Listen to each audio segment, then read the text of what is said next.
what we're talking about. It's all about women being heard.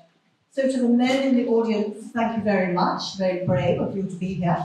Not that we're in any way here to, pass any judgment. But it's interesting that the session before was all about courageous survivors, so I think there seems to be a bit of a theme going on here, does there not? Anyway, talking of themes, as you probably know, we're here to talk about righting husbands, for better or worse, in sickness and in health, and all of the things that go with that well-known and that well-worn vow. So there's lots of things to say. I mean, bless her heart, Barbara said to me, so what are we going to talk about? And I thought, Barbara, you and me both, and let's just see how this goes. But I think that just the very thought about writing about husbands in itself is extremely revealing. Hands up anybody who's married. Now, if you were to write about your husband, what would you write? How interesting would that be? So just give that a moment's thought, and if I see smoke coming out from the top of your head, I'll know what's going on then. So we're going to be talking about writing about husbands for better or worse, and I suppose AKA writing about men, and I suppose AKA how, as a woman, do you write about a man? Equally, as a man, how do you write about a woman? Does this sound okay? I'm hearing all sorts of noise, but can you hear me? Everybody good with the sound? Okay. Okay, so there are many ways of writing a novel, and I imagine that one of the most important things, I've just imagined this, one of the most important things about writing a novel, whether it's historical or any other sort of novel, aside from the story, the plot, has got to be the authenticity of the characters.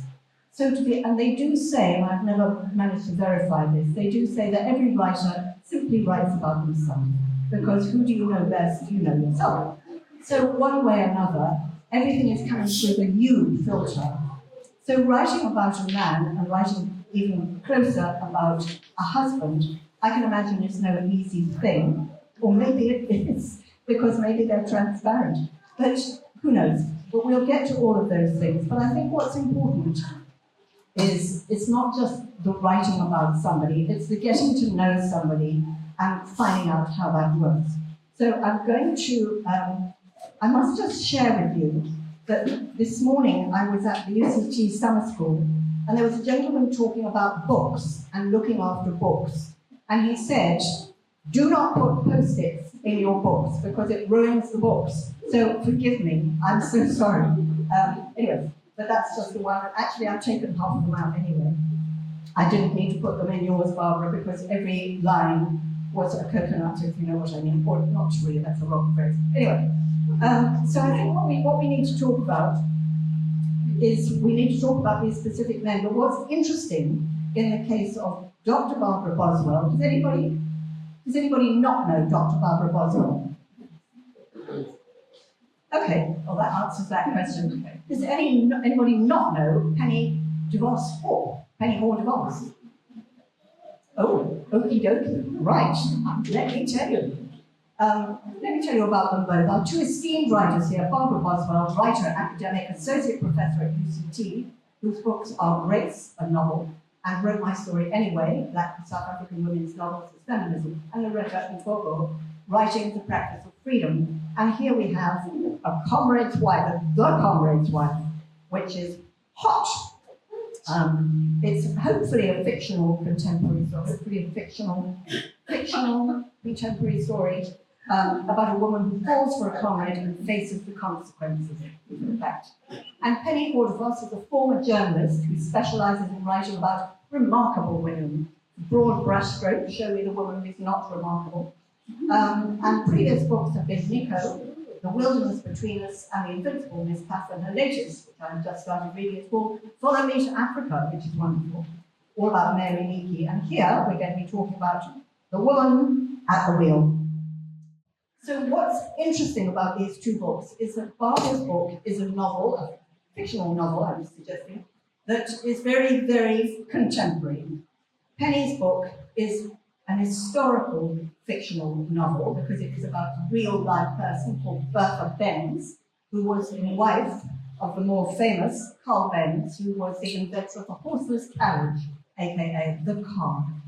What is strikingly different about them is that there's a century and a half between them. So in that century and a half, a lot has changed. Husbands have changed, men have changed, more particularly wives have changed, women have changed.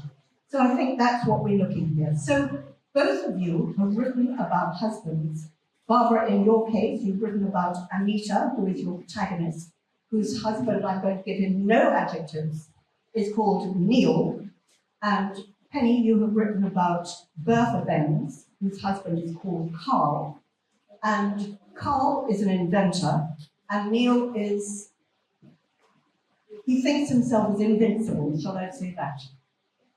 So before I go on anymore, I'm going to suggest that you give us a character sketch of your particular chaps. So Barbara, do you want to give a moment's thought? Tell us about Neil. Yeah, if I may just redirect a little bit. Hello everyone, thank you for coming. It's wonderful to see such a full house. The term husband actually is also a verb, and it's a term that doesn't sit well with me, because to husband means to steward, and that is the origin of the word, and it gives you an insight into heterosexual marriage, that to husband is to actually steward whoever is your wife, which already gives us an insight into the power dynamic of husband-wife scenarios. And so, to answer your question, that's just an aside. No, I think that's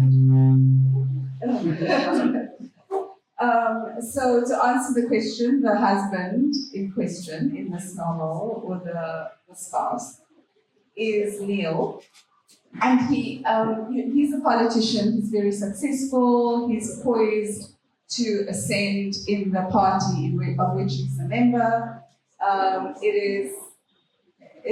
It's fiction. It's based in contemporary South Africa, maybe 5 or 6 years ago, I think, is the setting. And it really is a very personal look at a detailed sketch at what a person who has ascended into political power, what it takes to get there, and then what are some of the characteristics that a person like that, in becoming so powerful, in negotiating political systems and the political party, which is a cutthroat world, how do those characteristics translate in a personal, interpersonal relationship where there's love, a contract to be married, and the institution of marriage, and also sex. So there's a lot in that mix, and I wrote him as a very beautiful, good-looking, well-spoken, educated, sensitive, good-smelling, sexy man. yes, and how things do change, or how things are revealed. And I suppose you've written him through the eyes of Anita, who is his spouse. Yeah.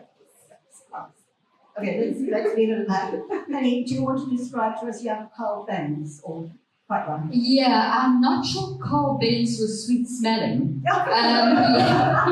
He invented the Motorwagen. So, as Nancy said, he was an inventor, an engineer, and a genius, in fact. And on the cover of the book, it said he was the father of the automobile, and she drove their success. So Carl Benz is widely known as the inventor of the first commercially viable automobile.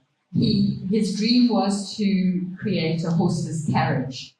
And he was an engineer, an inventor, a loner of some degree. He'd been raised by his mother, and that's a very interesting aspect of the kind of person he was.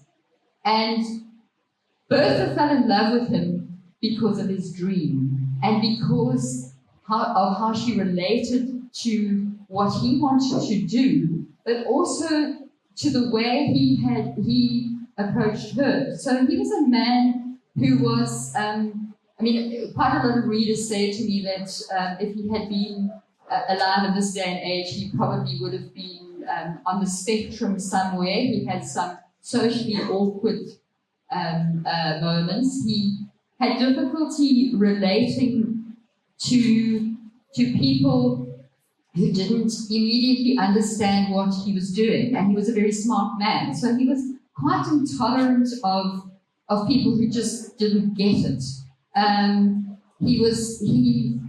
They were a poor couple with big dreams, and they needed investors with money. But the problem with investors is that you need to also court your investors, and you need to be diplomatic with investors. And it was a big problem for Carl because he was impatient with people like that.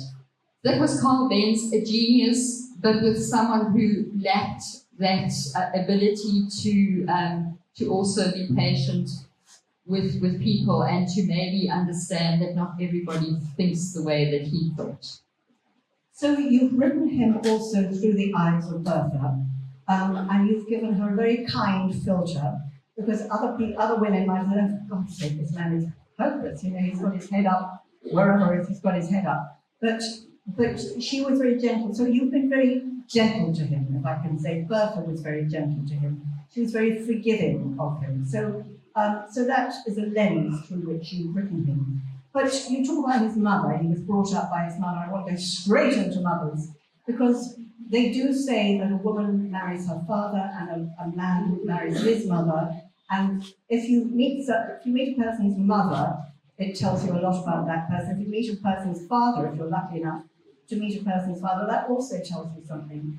Neil's mother, I feel, is quite culpable for the manner in which he has developed as a character, because I might be misinterpreting, but for her, he was the prince, and she just doted on him, and he could do no wrong. Tell us a little bit about Neil's mother and that relationship, and how that coloured your writing of him. Yeah, so thanks for that question. I think in the theme of motherhood is quite significant in the novel, because there are two very powerful characters who are mothers, and they make up part of this marriage, because they, as much as we like to say that we marry an individual, when we do marry, we marry into a family structure, a different family. And these mothers are very powerful. And you're right, Neil is an only son. He has four other sisters, if I remember correctly. I don't remember sometimes. And so he's the oldest, and he's like the surrogate father in a way when the father leaves. And so there's a lot of put into him and a lot of hopes placed on his shoulders. And the other idea of motherhood that is inverted in a way is in the character where Anita, who isn't able to conceive children, and this is also a commentary on motherhood and the absence of motherhood and what that does to womanhood, to women, or to this particular woman who is unable to conceive the child, and how she's viewed as a mother, or her lack of being able to mother or to produce a child biologically. So there's a lot going on with the idea of motherhood, these very powerful mothers, these mothers who set their children on specific courses, who want the best for them, and how those relationships can often become warped when they're not healthy relationships, and how that's like a ripple in a pond that spreads out. And then I have had some criticism from feminist friends who said, why are the mothers always culpable, and why are the mothers always being held accountable for raising human beings who do things that are unethical, and that's also a prevalent ideology in our society, in all societies. And what is your answer to that? Because in this, there is a very fine line, as any mother would know, there's a very fine line between promoting your child up to the eyebrow, saying, you're so wonderful, darling, you do absolutely nothing wrong, and saying, know your place. And, for some mothers, their oldest sons or their sons take the place, as you rightly say, of the man who is absent. And so this man, this prince, has a feeling that they are invincible and they can do anything. And in this instance, your friends, your coven, are not wrong in their criticism. Yeah, so I thought about it I didn't really. It's been a question that recurs now. We are the fathers, and we're not there. And I don't know really. Sometimes when I'm writing a fiction, work of fiction, it just the story kind of takes over, and so there just wasn't space in the story for the type of relationships that I wanted to explore through the vehicle of these characters. I wanted these tightly wrought and really like not dramatic, but relationships that were fraught. Like every relationship is actually filled with tension in the novel, and to up the ante and have that kind of drama for me requires few characters, and so the fathers are absent, and I guess. I suppose in my future writing, I am writing a book now with the man as the main character, so we'll see how that goes. Yes, well, maybe I'll get to that later, but how do you put your mind, how do you put your head in the space of somebody from another gender and write them authentically? Because I always imagine with writers you must do a lot of eavesdropping to hear what people are saying, so you can pick up the manner in which people say things. Carl was brought up by a single mother. I forget if Dad died or he just was not really part of the program. But she doesn't seem to have been quite so damaging as a mother on her son. But this issue of childlessness, unmotherhood, is really a big one. I mean, for Anita, she's not able to have children, and it's painful. Back in the 18 whatever it was. Luckily, Bertha has lots of children, but the issue would have been not so much whether or not you had children, though it would have been very damning not to have children, it's whether or not you had a husband. I mean, Anita and Neil, at least Anita, whether rightly or wrongly she chose him, she said yes. I think for poor old Bertha, she also sort of, her parents were trying to get her a husband at any cost. So things are very different. Very different. Just to mention Carl's mother, I mean, she was quite an extraordinary woman. There wasn't, this is biographical historical fiction, so it's based on research and truth. And Carl's father died when he was a baby. He never knew his father, but his father came from a long line of blacksmiths. And his father had left the family business because the trains had just become a big thing in Europe. And his father wanted to be part of the future of transport. And he was killed in a train accident. He was working on the railway line. It's not quite clear how he died. But he died before Carl knew him. And Carl's mother was a poor woman. She was a cleaner. And she decided that she wanted to keep Carl's father's legacy alive in her son, which was why she did everything she could to get him to university. He graduated as an engineer at the age of 16.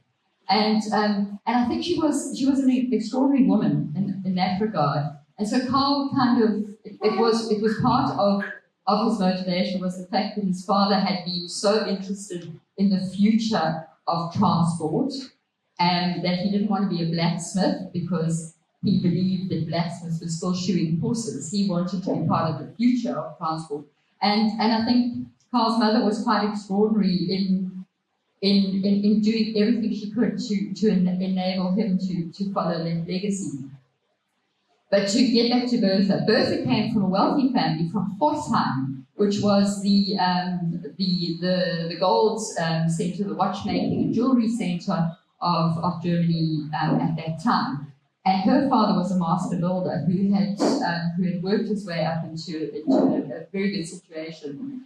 And her parents wanted her to marry a wealthy man in Pforzheim. And she had absolutely no interest in marrying anyone, to be honest, until she happened to get into a carriage with a young man who dared to mention that he dreamed of creating a horseless carriage. And I felt that Bertha fell in love with the dream as much as she fell in love with Carl. And she thought, hell yes, this guy I'm going to marry.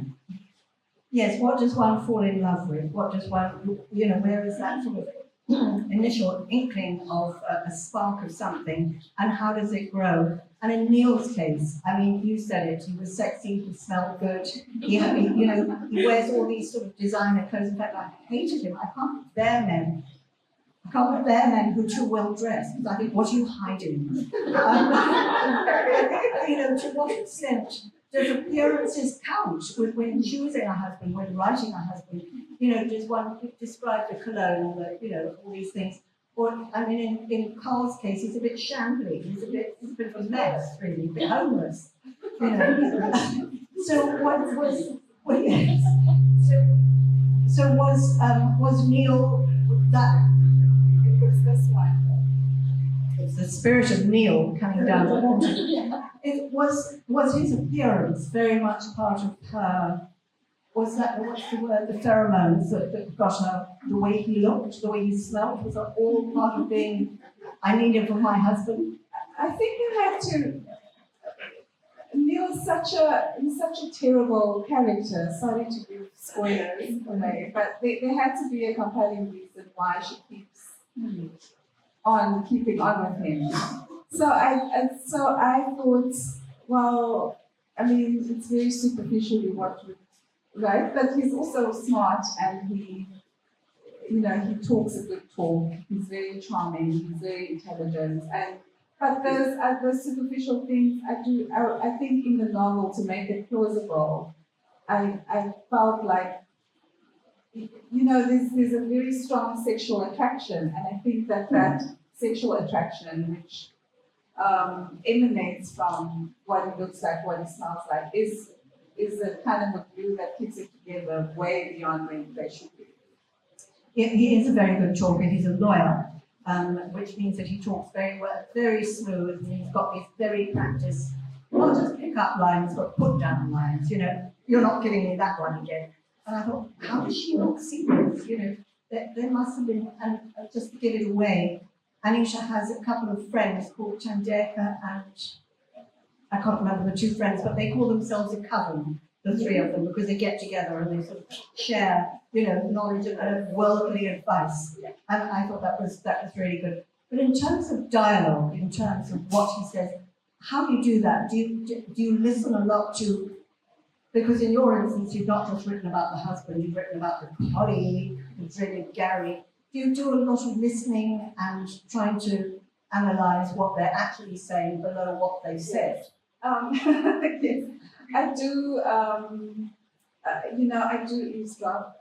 I do admit to that. I do go out a lot and by myself and I drink coffee, or I have a meal alone, and do hear interesting things. But I also have friends, and I have had relationships, and so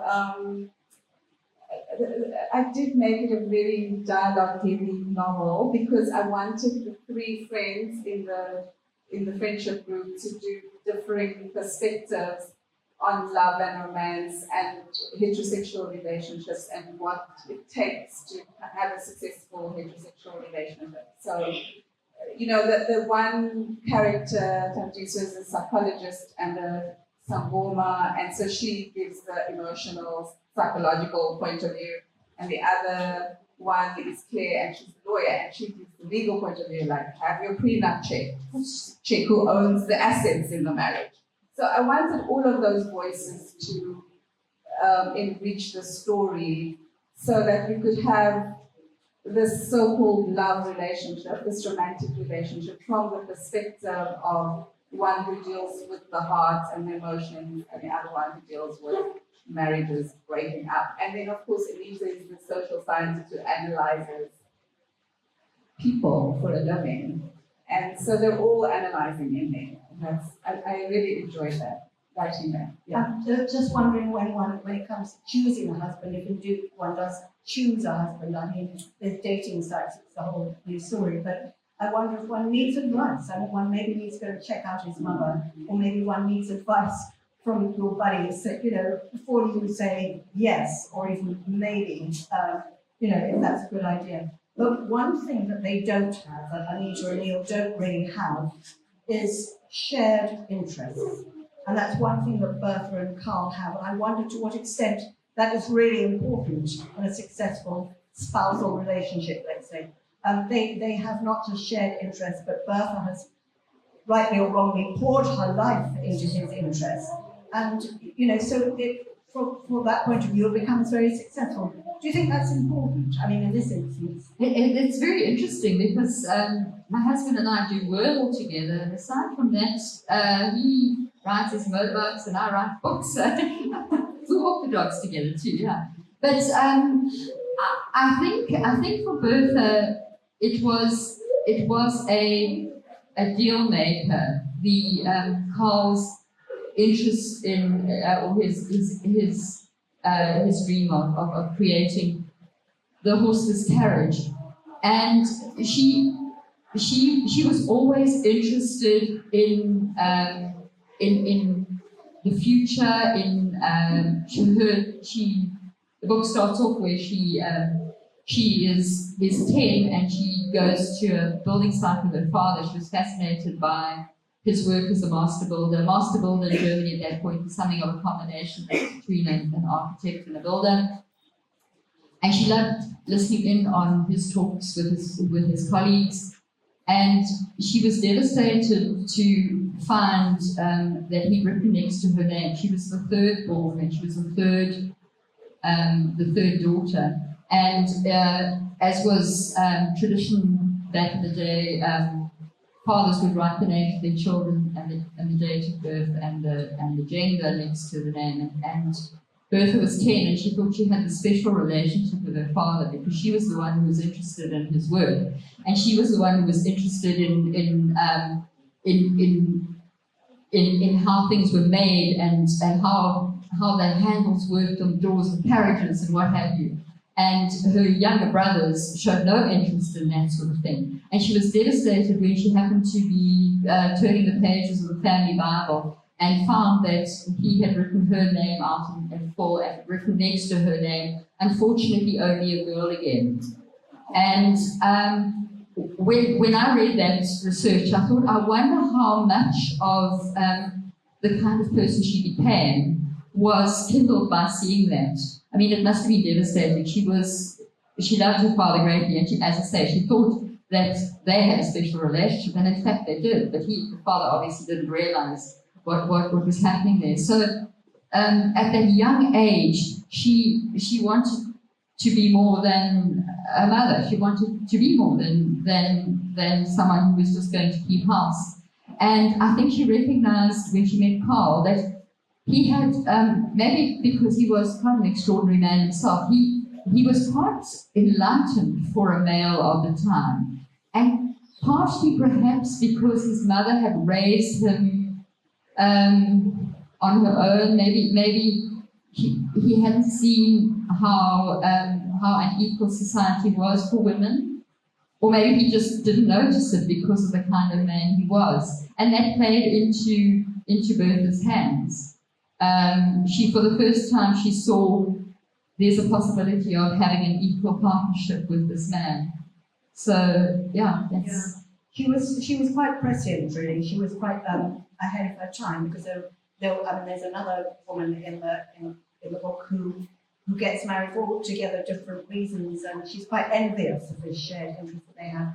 But I just want to talk a little bit, and I'm thinking about the Only a Girl story.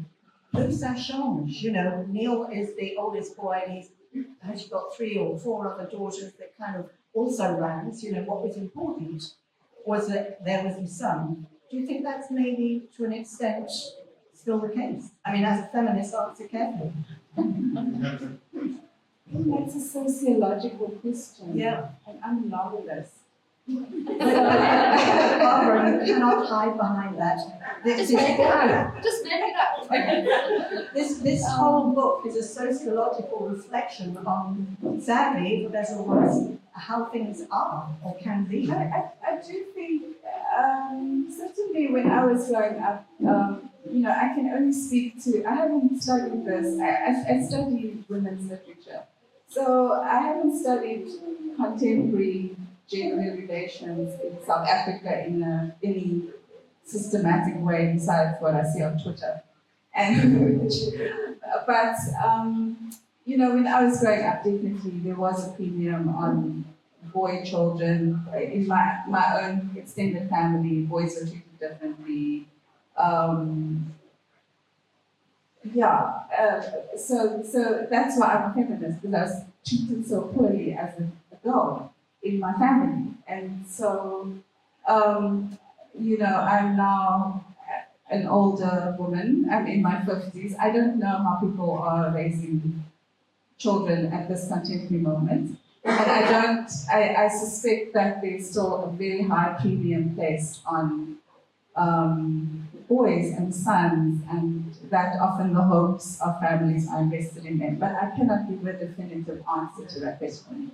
And I mean, we could segue into all sorts of things. What makes when you give birth to a son, are you actually trying to raise him to be a good father? What kind? I mean, a husband starts off as a husband, but then if they become a father, how does that come? I want to open up for questioning in a minute, but I just want to talk about deception, because this is where, in Carl and Bertha's case, there feels to be no deception whatsoever.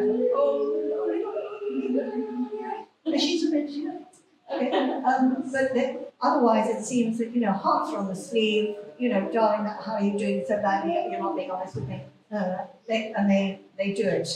In Neil and Anita's case, I mean, he is a twicer of remarkable proportions. And what I really want to know is how you managed to do all that sleuthing that you did, or that Anita did. But tell me about the deception, because he comes across this suave, lovely, wonderful man. Meanwhile, back at the ranch, he is as duplicit as they come. Have you come across that a lot?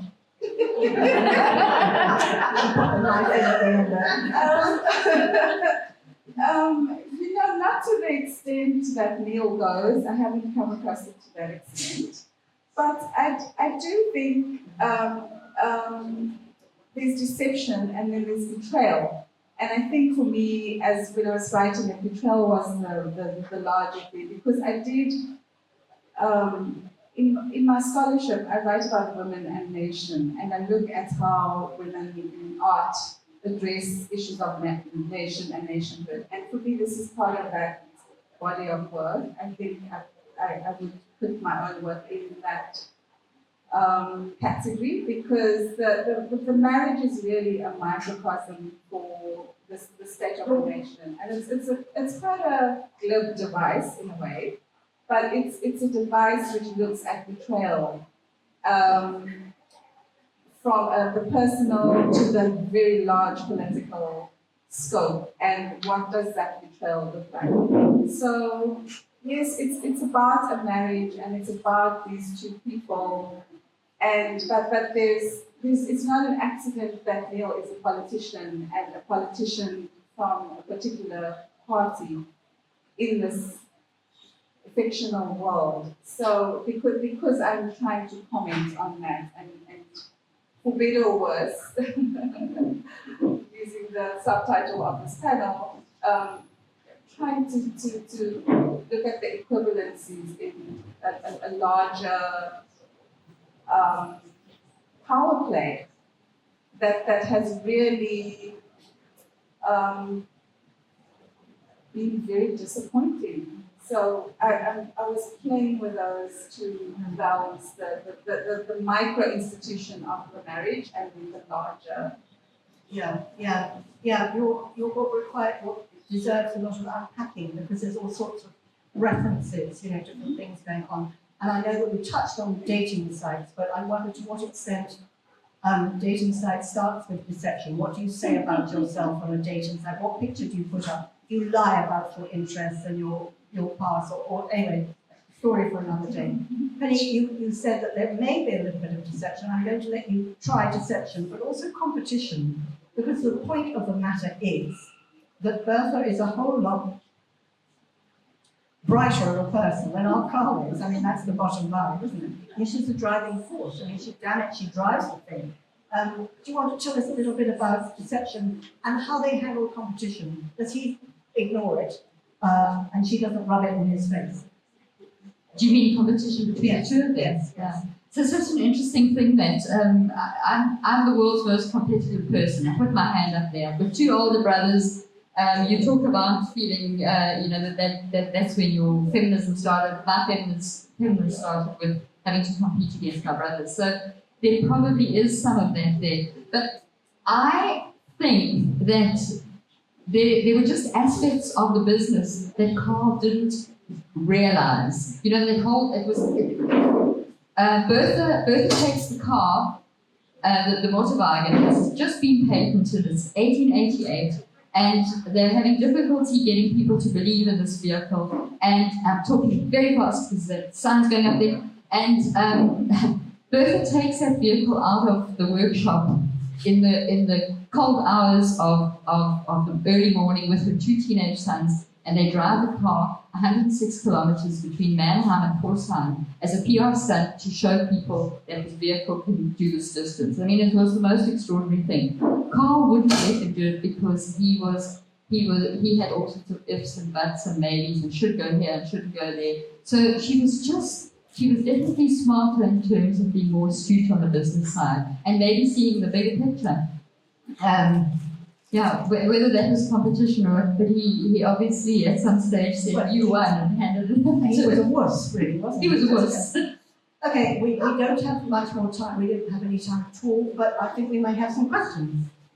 Yeah, I'm curious as feminists, what is your perception of women who are not feminists who have decided to take more of a traditional, conventional life that you may object to or find offensive? Do you see them as betraying a cause, or is there a room under the feminist umbrella where any woman can pursue any cause and lifestyle that she wants? Yes, the latter.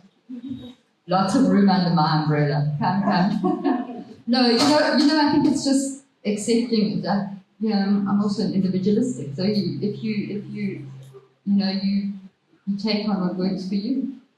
I'll try and convince you the other way a bit. Interesting question. Any more questions? Okay, gosh, that's unusual. So just in conclusion, Writing Husbands, I'm interested in your next book, but Writing Husbands, can I use the word fun? Did you feel, were you playing God? You could do what, certainly he got his comeuppance. Was that because he is a dastardly character? You can't imagine what he gets up to. Did you feel quite good about being able to give him his just desserts? Yes, I enjoyed writing. I didn't know how the book would end, but I did enjoy writing the character and fleshing both characters out and all of the characters and creating their backstories and creating worlds for them, some of which doesn't actually make it into the novel, but to have a sense of why is he like this, and why is she like that, and why, when they come together, what do they create? So I did enjoy that aspect of the writing. Yeah. And you, Penny, did you enjoy it? Were there any not banana skins, but did you find yourself in cul-de-sacs, let's say, where you thought, I'm not sure where to go with this? Because in your instance, you had to adhere to the facts. You did a huge amount of research, so you had to go with what really happened. Yes, but I think I was very lucky. I'm married to an engineer, and he is a little bit like it. And he did read the book, and he didn't say, why are you writing about me? But I really enjoyed writing it. I really liked Carl. I saw his failings, but I liked him.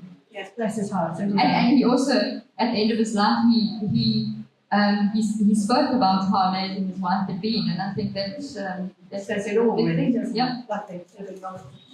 I love. I love reading history-related novels because it's just so fascinating to see it come to life. But so often I feel like it is South African-centered if you're a South African writer. How difficult was it writing, or do you have a family connection to Germany that made this easier to write, or was it interesting to look from an outsider's point of view on Germany? I came across Bertha Benz when I was working as a journalist, so that was where I first found out about her. And because I'm published by an international publisher, this was a contracted thing. I do have a German daughter-in-law, so I did pass it through her eyes. But I loved the research. And I visited Germany. So yeah, but I didn't Wasn't find difficult. No, I didn't find it difficult. Not sure I got it right, but I didn't find it difficult. Well, Penny's next book is South African based. It's all, well, African based. It's about Mary Leakey, Kenyan anthropologist, paleontologist, oenologist. Fascinating. And your next book is going to be called? Okay, it's a no-name book at this stage, but it will definitely be worth reading. Barbara and Penny, thank you so much. Thank you. Thank you.